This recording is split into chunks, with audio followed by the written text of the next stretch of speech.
may have been some laxity in one end or the other.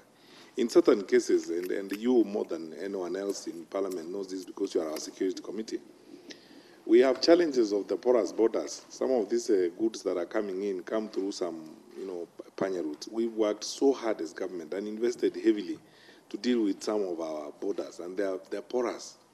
And we work so hard, but the criminals also work hard to try and get some of the goods, into the country. It doesn't mean we give up, but we continue working hard. We continue working at it so that we improve our systems.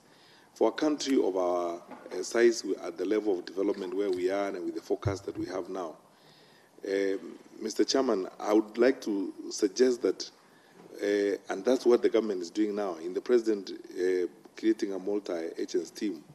One of the things that the President expects from us is not just a report on this exercise. He also expects proposals from us on how we can improve the situation. How can we do better?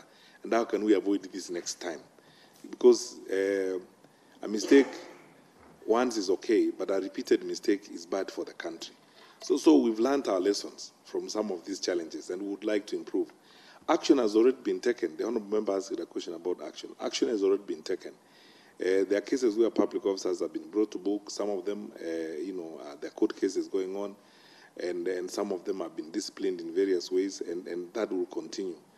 Public officers who fail in certain respects because we work according to the law will be sanctioned one way or the other, as it were.